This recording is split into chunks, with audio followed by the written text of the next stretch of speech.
हाँ जी स्टूडेंट्स, आज हम करेंगे जो भी आपके सॉल्यूशन चैप्टर में डाउट्स थे, राइट।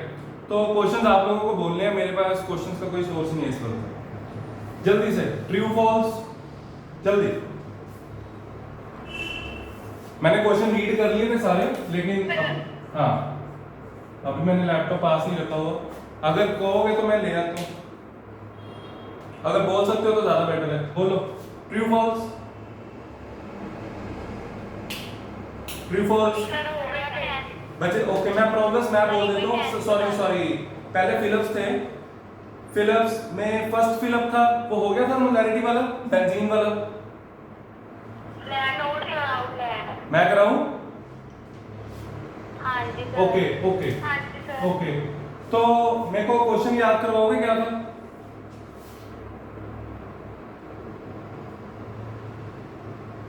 कोई बच्चा क्वेश्चन बोल दो जल्दी से।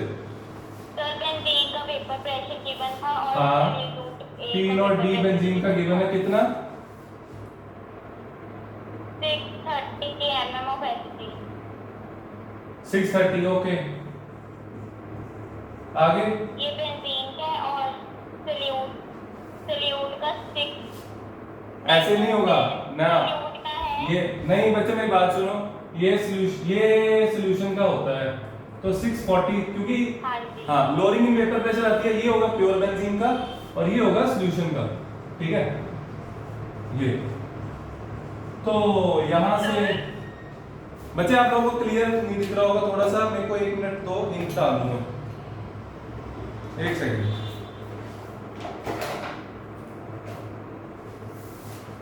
देखो तो ठीक है, पी नॉट बी, मैं पी नॉट बी लिख रहा हूं, बेंजीन है, ठीक है।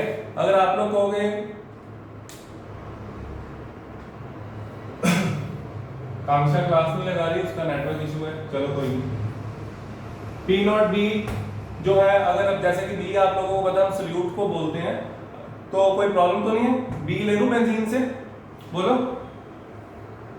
Yes sir. ओके, तो ठीक है बच्चे, P naught B minus P B, मैं सॉल्यूशन का प्रेशर पी बी ले रहा हूं, नीचे आएगा सॉरी, नीचे आएगा P naught B equals to mole fraction of A लिखना पड़ेगा यहाँ पे, या फिर सॉल्यूट लिख लो। समझ रहे हो बात? हमने बी से डेजिग्नेट किया बेंजीन को, ठीक है। तो ये हमें दिया हुआ है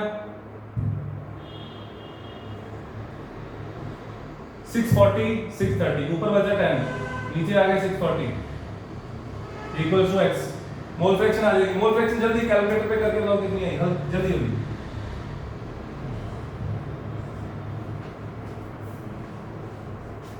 जल्दी से 1/64,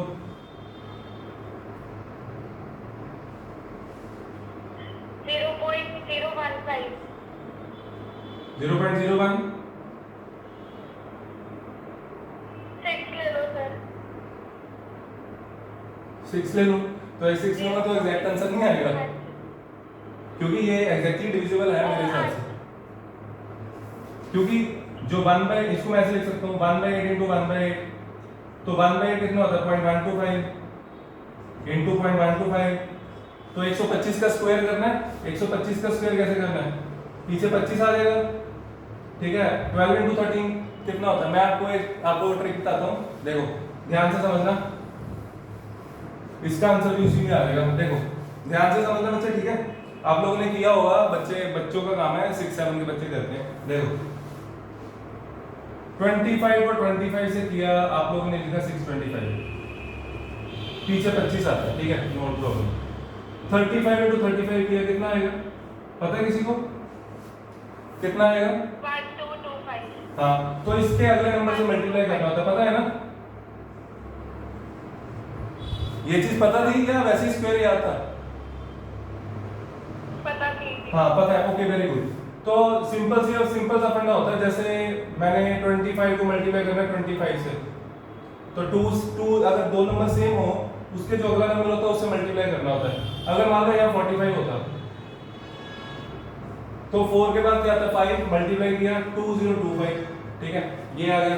तो ये छोटे से मैथ्स के ट्रिक्स होते हैं, आपको आने चाहिए। अब इसको हम यूज करके ये क्वेश्चन करते हैं। यहाँ पे बना था 1/64। यस, वीडियो क्लियर नहीं है। क्लियर नहीं है?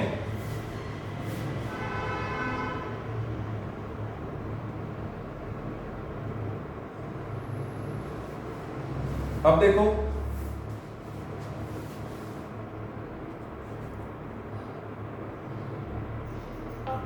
सर ब्लर हो रही है। एक blur है मिनट, वीडियो। हाँ वो मैं मूव कर रहा था फोन, एक मिनट रुको। हुई क्लियर?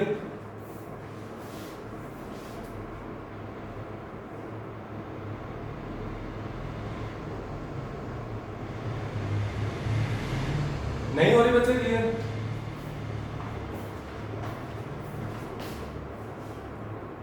सर वीडियो लाइक चलो मेरी बात सुनो, यहाँ पे बना था 1/64, ठीक है? 1/64 बना, 64 को लिख लिया 8 × 8, और 1/8 तो पता ही है 0.125 होता है, ये भी 0.125 है ना? सही कर रहा हूँ? बोलो। हाँ, तो 10⁻⁻⁶ आ जाएगा 125 × 125। 12 × 13 कितना होता है? 12 12 144। हाँ 156, तो यहाँ आ जाएगा 15625, और साथ में 6 -6, 1 2 3 4 5 एंड ये आ गया 0.015625। देखो कैलकुलेशन कितनी आसान होगी, ठीक है? तो अब मैं आगे चलता हूँ आगे चलता हूँ। ये आगे मोल फ्रैक्शन। अब यहाँ पे आपको एक चीज सपोज करनी है, देखो क्या है।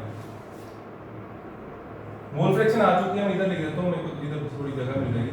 0.01565, ओके। अब कोई बता सकता है कैसे होगा ये question? Benzene as a solvent है ना?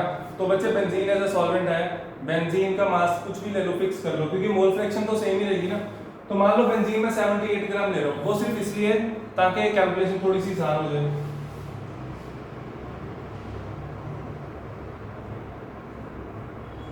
P0B minus PB। यहां से एक चीज ध्यान से समझना, मोल फ्रैक्शन ये किसकी है? सोल्यूट की। मोल्स ऑफ सोल्यूट मैं ऐसे लिख देता हूं, moles of solute upon moles of benzene plus moles of solute. यहां पे आपको दिमाग लगाना, ठीक है? यहां पे बच्चे ये चीज करनी है निगलेक्ट। क्यों? यहां पे देखो मोल्स कितने कम है, फ्रैक्शन कितनी कम है उसकी, ठीक है? तो ये निगलेक्ट हो जाएगा, बचेगा क्या? मोल फ्रैक्शन आ जाएगी हमारे पास moles of solute upon moles of benzene, and that is equals to 0.015624, ठीक है? अब मैंने बेंजीन का मास फिक्स कर दिया 78, तो बेंजीन के मोल्स आ जाएंगे 1, ठीक है? तो फिर मोल्स ऑफ सोल्यूट क्या आ जाएगा? 1 into this कितना ही आ जाएगा? 0.015625। ये समझ आया? Sakshi, Shruti, Vinay? Yes sir. Okay, very good. बच्चे नोट कर लो जल्दी से।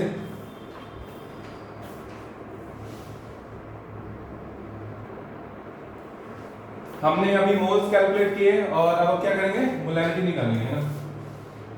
मोल्स आ गए 0.015625, ठीक है? थोड़ा सा डार्क लिखते हैं। मोलैरिटी स्मॉल m है, स्मॉल थोड़ा इसको बड़ा करके लिखते हैं, आपको दिख भी जाएगा।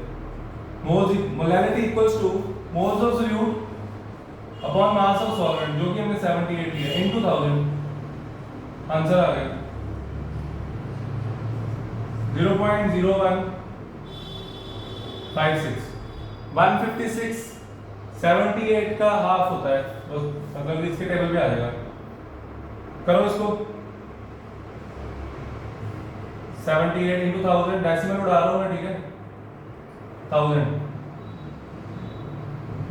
15 ठीक है? आया समझ? सर हाँ जी। पर टेस्ट में कैलकुलेटर अलाउड है? कैलकुलेटर क्यों अलाउड है? कैलकुलेटर आपको एग्जाम में अलाउड है ही नहीं। जेई के एग्जाम में कैलकुलेटर नहीं है ना।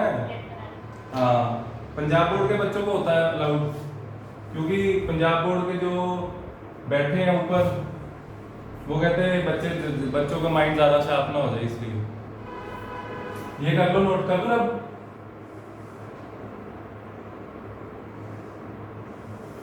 चलो अगला क्वेश्चन बोलो। Next question please. Next question है आपका फिलिप्स का थर्ड क्वेश्चन, डिसोल्यूशन और क्रिस्टलाइजेशन, वो तो पढ़ लिया होगा। और एक प्रॉब्लम थी सिक्स्थ क्वेश्चन में एक प्रॉब्लम थी फिलिप्स में, उसमें फिफ्थ बच्चे मेरे पास नहीं है, क्या है फिफ्थ फिलिप क्या है बोलो।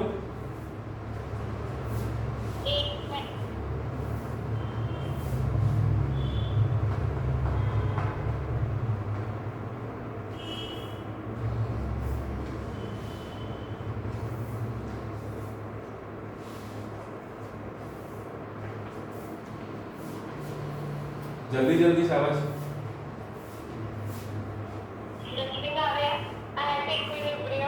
हाँ जी, एट इक्विलिब्रियम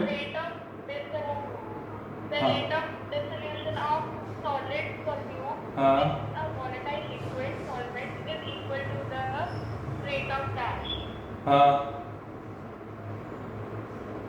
तो सॉलिड है ना। एक बार दोबारा बोलना, at equilibrium the rate of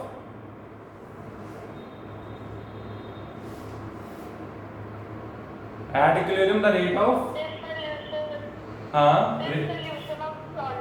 हाँ हाँ,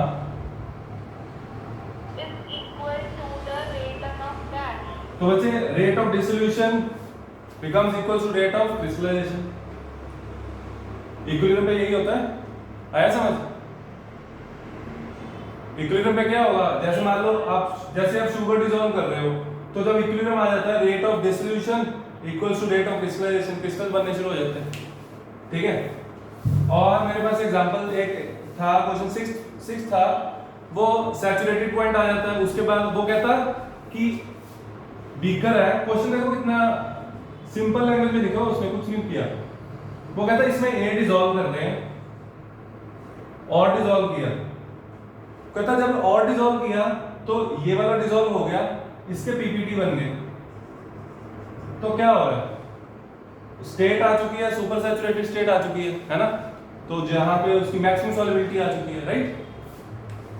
इसके बाद बच्चे 10th क्वेश्चन भी था, वो आपने कर लिया होगा।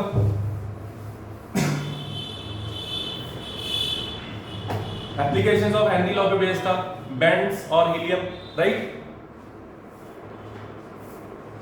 हाँ जी जल्दी बोलो। ओके, अब हम आते हैं true false.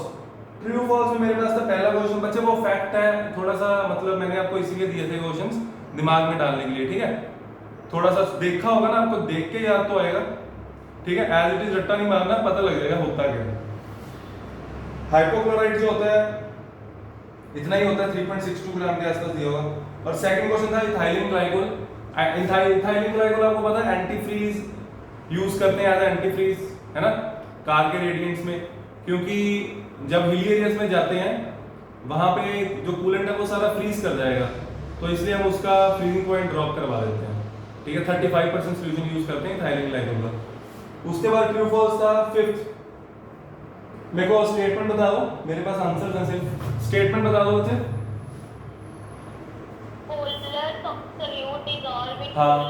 Yes, light is also like NaCl, जैसे पानी में डिसॉल्व होता है, पोलर पोलर में होगा, नॉन पोलर नॉन पोलर में। उसके बाद क्वेश्चन नंबर 2 और लिखे हुए, एक 10th है शायद, एक 12th है। 10th क्वेश्चन क्या है,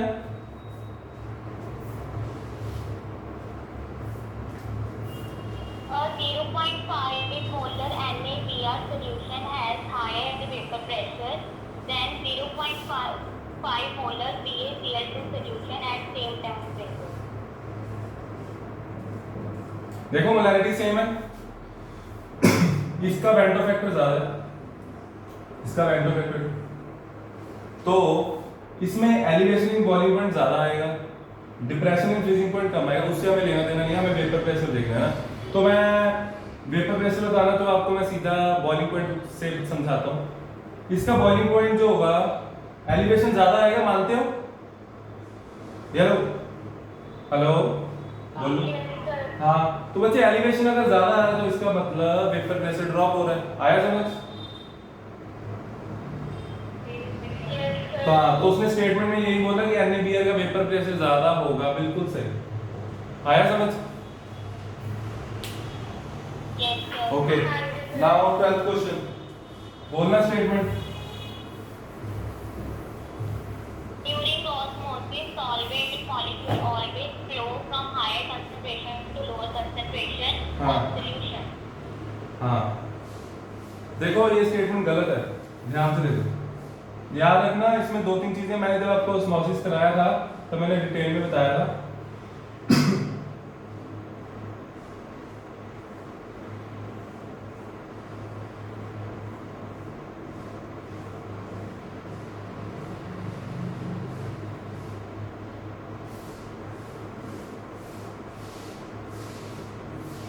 देखो यहाँ पे होती है एसपीएम। एसपीएम यहाँ पे मान लो C1 कंसंट्रेशन है, यहाँ पे C2, C1 is less than C2। मैं सारा रिपीट करा रहा हूँ। तो जब C1 कंसंट्रेशन कम है, SPM allows only solvent particles to pass through it. ठीक है, एसपीएम किसको अलाउ करती है? सिर्फ सॉल्वेंट पार्टिकल्स को, सोल्यूट पास नहीं कर पाते। तो यहाँ पे सोल्यूट एक्यूमुलेट तो होंगे, इधर कम होंगे, इस तरफ कम होंगे, इस तरफ ज्यादा होंगे, है ना। तो इधर से इधर अगर 3 पार्टिकल्स वाटर के इधर आ रहे हैं तो इधर सिर्फ 2 ही जा रहे हैं। तो जो नेट फ्लो होता है बच्चे, वो होता है ये, ऑलवेज नहीं आएगा, पहली बात। और दूसरी बात ये, वहां पे उसने सॉल्यूशन लिखा हुआ है, हायर कंसंट्रेशन ऑफ सॉल्यूशन, उसको मेंशन करना चाहिए सॉल्वेंट की कंसंट्रेशन की बात हो रही है या सॉल्यूट की। ठीक है, दूसरी बात ये ऑलवेज वाली टर्म नहीं आएगी, ये नीट में मेडिकल में क्वेश्चन आया हुआ है। ठीक है, तो नेट फ्लो होता है, नेट फ्लो होता है low concentration of solute to high concentration of solute. ठीक है, समझ आई बात? Yes, okay, very good. चलो अगला। और 19 में से मेरे पास क्वेश्चन पता कितने आए हैं? आगे हम क्वेश्चन पे आगे 1 2 3 4 5 6 7 8 9 10 क्वेश्चन आए हैं मेरे पास 19 में से। पहले दूसरा क्वेश्चन हो गया या क्या हूं? सर दूसरे क्वेश्चन में सिर्फ एक दो ऑप्शन थे, क्योंकि बी सी डी और सेम है ऑप्शन। क्या क्वेश्चन क्या बच्चा? मेरे को क्वेश्चन नहीं याद, मैंने क्वेश्चन नंबर लिखे हैं बस यहाँ पे। क्वेश्चन क्या है?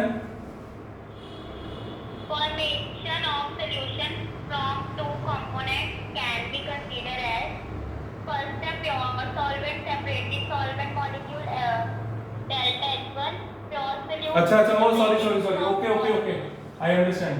तो उसमें क्या था, वो कहता कि पहले जो ए है, बी है, इसका बॉन्ड तोड़ना है, इसका तोड़ना, एनर्जी देनी पड़ती है, फिर बॉन्ड बनता है तो एनर्जी रिलीज होती है। तो जो नेट इफेक्ट होता है वो ऐसे आता है, H1 plus H2 plus H3। आपके क्वेश्चन में सिंबल्स भी बने हुए थे, ठीक है, तो ये है, वहां पे सिंबल्स में ऐसे होगा प्लस माइनस ऐसे, ठीक है। तो ओवरऑल एनर्जी चेंज ये है। समझ आया बच्चे question? This is Hess law. Total energy change क्या आ रहा है? और टोटल एनर्जी चेंज अगर आइडियल प्रोसेस है तो 0 आएगा, राइट। चलो आगे बोलो। क्वेश्चन नंबर 3 हो गया या कराऊं? हो गया। हाँ, ओके, श्रुति हो गया? Yes sir. Okay, 4th question. हो गया। Very good. 9th डाउट है, क्वेश्चन बोलो।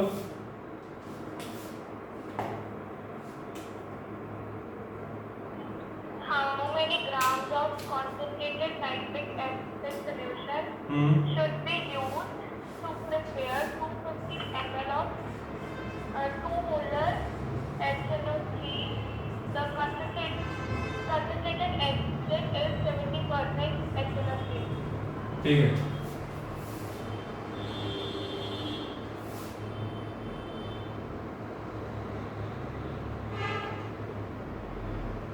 अब मेरी बात सुनो। सबसे पहला काम करो, HNO3 की अमाउंट निकालो, ठीक है। मोलारिटी दी है, मोल्स डिवाइडेड बाय, मैं यहाँ पे मोल्स लिख रहा हूँ, ठीक है, हालांकि मेरे को उसका मोलर मास पता है, मेरे को गिवन वेट निकालना है, ठीक है, मैं मोल्स लिख रहा हूँ, बाद में करता हूँ। Divide by 250 into 1000 equals to 2, 500 divide by 1000 equals to n। 0.5 moles आ गए, एनी प्रॉब्लम? ओके, तो मोल्स आगे यहां से वेट आ जाएगा, weight equals to 0.5 into molar mass. HNO3 का मोलर मास कितना होता है? 48 प्लस 14 63, 62 प्लस 1 63, 63 इनटू 0.5 31.5, 31.5 आ गया, यस। अब इतना वेट मेरे को सिर्फ HNO3 का चाहिए, लेकिन मेरे पास जो सॉल्यूशन है, जैसे कि मतलब कि 30% तो उसमें कुछ और होगा ना, 70% HNO3 है, 30% वाटर है ना, तो मेरे को कितना चाहिए, मेरे को वो इस सॉल्यूशन की कितनी अमाउंट चाहिए वो ये पूछ रहा है ना। तो उसके लिए क्या करोगे, इतनी अमाउंट मेरे को HNO3 की चाहिए, right. 70% of X equals to 31.5, दिख रहा है ऊपर या नीचे लिखूं? ओके, ये समझ आ गया बच्चे step? Okay, very good. Shruti समझ आ गया ये स्टेप, इंपॉर्टेंट है। विनय? हाँ जी सर। ओके, कर लो बच्चे नोट।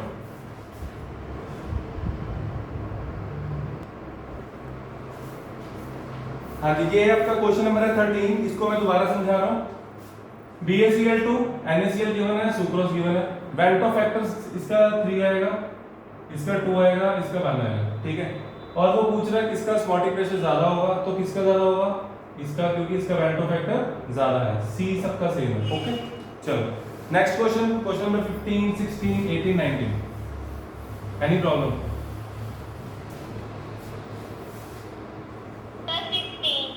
क्वेश्चन बोलो बच्चों जल्दी। सर उससे पहले 15। हाँ 15 बोलो।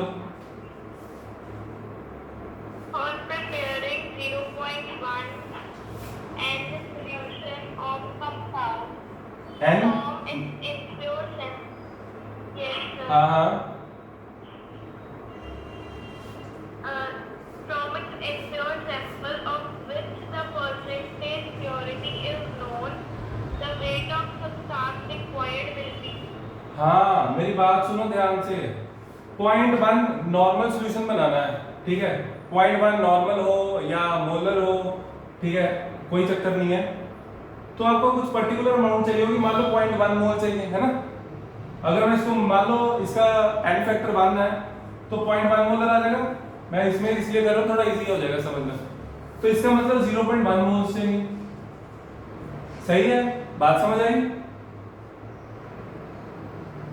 Yes sir. बच्चे अब जो सैंपल है मेरे पास, मैंने जितना मेरे को मटेरियल चाहिए था उतना मैंने ले लिया, लेकिन वो सारा वो नहीं है जो मेरे को चाहिए, उसमें इम्प्योरिटी भी तो है ना। तो मेरे को एक्चुअल से ज्यादा लेना पड़ेगा मास, ताकि मैं ये पूरा कर सकूं। समझ आ रही मेरी बात? फॉर एग्जाम्पल मैंने यहां से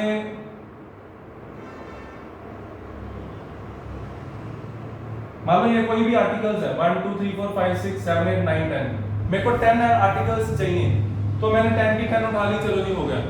लेकिन अगर इसमें कुछ ऐसे आर्टिकल्स हैं जो मेरे को नहीं चाहिए, तो मेरे को थोड़ी ज्यादा उठानी पड़ेगी ना। समझ आया? तो इम्प्योरिटी तभी बाहर निकालेंगे, एक्स्ट्रा मास थोड़ा उठाना पड़ेगा। क्लियर? ओके, समझ बड़ी जल्दी आया था सबको। चलो आगे बोलो। 16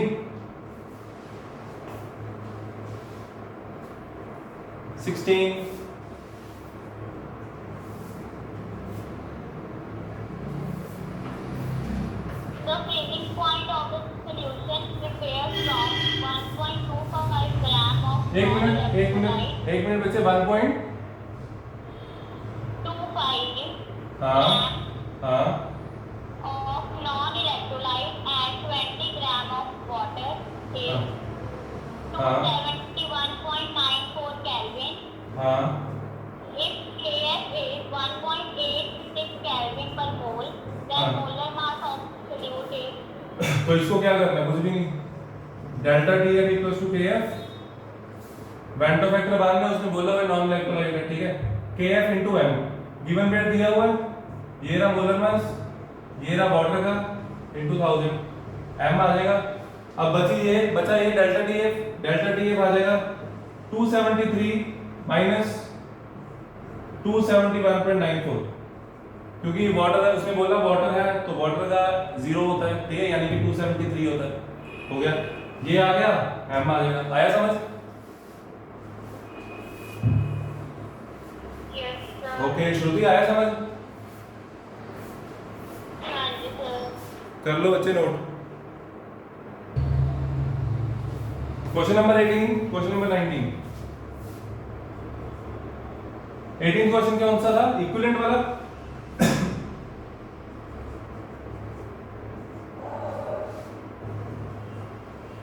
हेलो,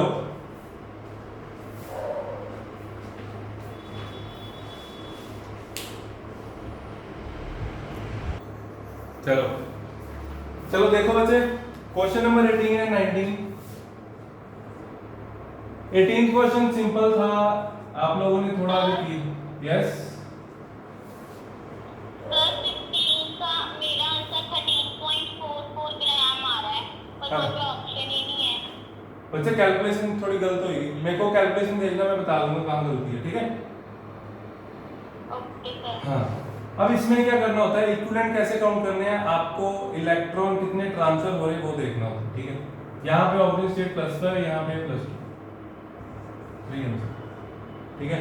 जैसे इसमें करते थे, डी ब्लॉक किया हुआ आप लोगों ने, तो इक्विवेलेंट वेट निकालते थे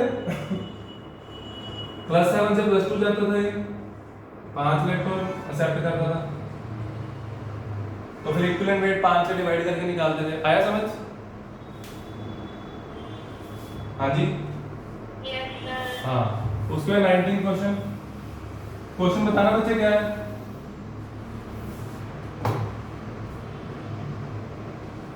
नाइनटीन क्वेश्चन, If L/10 हाँ जी, 50 ml H2SO4, हाँ n/3 तो इसको क्या करना है, इजी तो है, हाँ बोल दो कोई बात नहीं,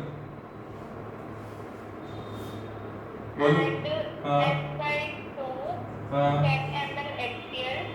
If हाँ। mixed and solution is made to 1 liter, then the normality of the resultant solution is. ये तो इजी था क्वेश्चन। V3 उसने बोला 1 लीटर ले लो, कहता सॉल्यूशन को डिल्यूट कर दिया, 1 लीटर कर दिया, ऐसे समझ आया? समझ आया बच्चे? चलो, that's all for today's lecture.